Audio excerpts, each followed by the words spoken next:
मित्रों, स्वागत है आपका हमारे YouTube चैनल जीएस मस्ती विद विनय सर के साथ। आइए जुड़ते हैं यूपी पीसीएस 2019 से संबंधित कुछ प्रश्नों के साथ जो 2019 में पूछे गए थे। समृद्धि की सीमा की अवधारणा का प्रतिपादन किसने द्वारा किया गया था? किसने किया था? तो क्लब ऑफ रोम के द्वारा किया गया। किसके द्वारा किया गया था? क्लब ऑफ रोम के द्वारा किया गया था। आइए और देखते हैं। ऑप्शन नंबर ए इसका सही हो जाएगा, क्लब ऑफ रोम। वर्ष के अधिकांश हिस्से में बेरोजगार रहने वाले व्यक्तियों की संख्या को कहा जाता है सामान्य स्थिति बेरोजगारी। दैनिक स्थिति बेरोजगारी, साप्ताहिक स्थिति, उपरोक्त में से कोई नहीं। तो वो होती है जो बेरोजगारी होती है सामान्य स्थिति बेरोजगारी होती है। कारपोरेट सामाजिक उत्तरदायित्व CSR के संदर्भ में निम्न में कौन सा कथन सही है? CSR के संबंध में पूछ रहा है। कंपनी एक्ट 2014 ने CSR को अनिवार्य बना दिया। इसके अंतर्गत आने वाली कंपनियों को अपने वार्षिक शुद्ध लाभ का 1% CSR गतिविधियों में व्यय करना होगा। ना तो एक सही है और ना ही दो सही हैं। तो ऑप्शन नंबर आपका इसमें हो जाता है क्या? डी। अगला देखते हैं। जीवन की भौतिक गुणवत्ता सूचकांक PQLI किसके द्वारा विकसित किया गया है? मॉरिस डी मॉरिस के द्वारा। किसके द्वारा?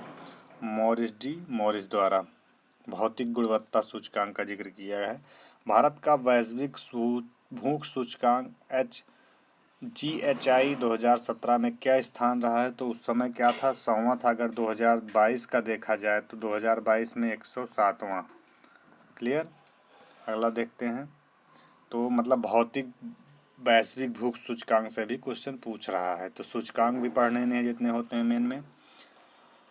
वनस्पति और उसका क्षेत्र पूछा है। कौन सी वनस्पति किस क्षेत्र में पाई जाती है? सुमेलित करने से माकवी कहाँ पाई जाती है? भूमध्य के तटीय क्षेत्रों में।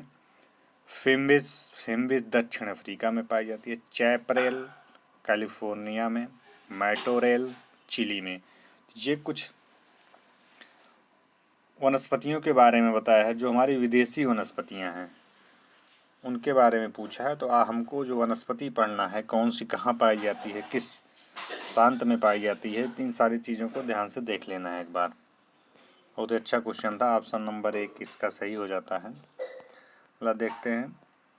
इसमें देश है, राजधानी है। जैसे उज्बेकिस्तान की राजधानी ताशकंद, तजाकिस्तान की राजधानी दुशांबे, किर्गिस्तान की राजधानी बिश्केक, तुर्कमेनिस्तान की राजधानी अशगाबाद। मतलब इनमें पूरा सुमेलित था। ऑप्शन नंबर ए सही हो जाता है। तो हमको राजधानियाँ भी कुछ देखिए, जितनी राजधानियाँ ऐसा भारत से लगे हुए देशों के साथ कहीं ना कहीं पूछा है, तो इन पे एक बार गौर करना है हम लोगों को कुछ विशेष राजधानियों के बारे में। अधजीवी वनस्पति भूमध्य रेखीय वनस्पति को कहते हैं। बबूल सहारा के क्षेत्र में पाया जाता है। बायोबाब कहाँ पे पाया जाता है? सवाना क्षेत्र में। देवदार भूमध्य सागरीय क्षेत्रों में पाए जाते हैं। यहाँ भी वनस्पतियों को दे दिया है। तो वनस्पतियों से क्वेश्चन 2 मिल गए हैं अभी तक। जनजाति पूछता है और उनका स्थान कहाँ है। जैसे पिग्मी जनजात पूछा है, सुमेलित नहीं है। जैसे पिग्मी जनजात कांगो बेसिन में रहती है। अंगामी नागालैंड में। एनु जापान की है। किर्गिज सूडान की जनजाति नहीं है। तो ऑप्शन नंबर डी नहीं सुमेलित है। देखते हैं। नीचे 2 कथन दिए गए हैं जिनमें एक को कथन ए तथा दूसरे को कथन आर कहा गया है। हिंद महासागर कई बड़ी शक्तियों का सैन्य अड्डा बन गया है। हिंद महासागर से निकटवर्ती देशों को बहुत भौगोलिक राजनीतिक लाभ है। कारण ए तथा आर दोनों सही हैं, परंतु आर कारण ए की सही व्याख्या नहीं है। ऑप्शन यही सही होता है। अगला देखते हैं।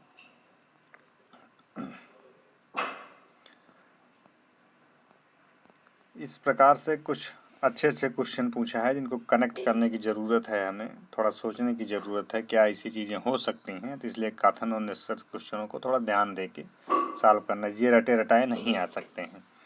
मध्य भारत में स्थित पहाड़ियों का पश्चिम से पूर्व कोई पहाड़ी है, उसका जिक्र किया है। ये इधर से पूछा है, पश्चिम से पूर्व का जिक्र किया है।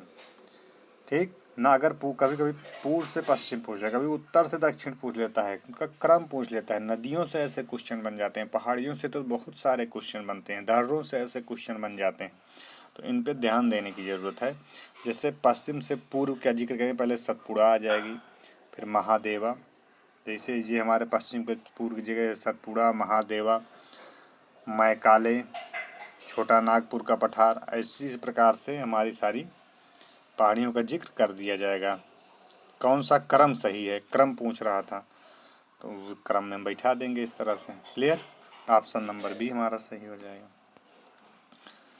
नीचे दिए गए कथन दिए गए हैं, कथन एक दूसरे का कारण बताना है। बहुत अच्छे क्वेश्चन यहाँ से बनते हैं। भारत में सर्वाधिक सघनता वाला भूकंपीय क्षेत्र हिमालय क्षेत्र में स्थित है, ये तो सही है। हिमालय में कई अनुदैर्ध्य उत्क्रम क्षेत्र अवस्थित हैं, ये भी सही है।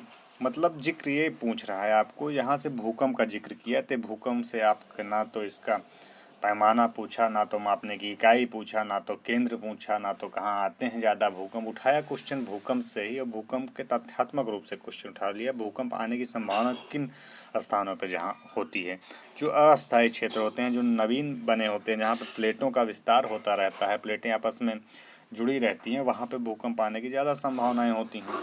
इसलिए भूकंप सघनता का जिक्र किया है। तो ये हमारा उत्तरीय क्षेत्र है, हिमालयी क्षेत्र है, वहाँ पे ज़्यादा होती है, इसलिए कारण ए तथा आर दोनों सही हैं, सही व्याख्या भी करता है। ऑप्शन नंबर हमारा ये सही हो जाएगा। मणिपुर पहाड़ियों से घिरा इम्फाल बेसिन एक सुंदर उदाहरण है। क्वेश्चन अच्छा है, सरोवरीय मैदान का। क्या है ये? सरोवरीय मैदान का। किसका उदाहरण है? सरोवरीय मैदान का। बहुत अच्छा क्वेश्चन बना है। निम्नलिखित नदियों में से कौन सा अपने भ्रंश घाटी, भ्रंश से प्रवाह के लिए प्रसिद्ध है? कुछ जैसे दामोदर नदी, ये किसके लिए? दामोदर नदी भ्रंश घाटी, भ्रंश प्रवाह के लिए प्रसिद्ध है। देखते हैं। निम्नलिखित प्राकृतिक प्रदेश में से किसे बड़े शिकारों की भूमि के नाम से जाना जाता है? तो जो उष्णकटिबंधीय सवाना क्षेत्र हैं, उन्हें बड़े शिकारों की भूमि के नाम से जाना जाता है। अभी तक हम लोग 110 क्वेश्चन कर लिए हैं, बाकी अन्य क्वेश्चनों को नेक्स्ट वीडियो में देखा जाएगा। यदि यह वीडियो अच्छा लगा हो मित्रों, तो इसे शेयर और सब्सक्राइब करिए। धन्यवाद मित्रों।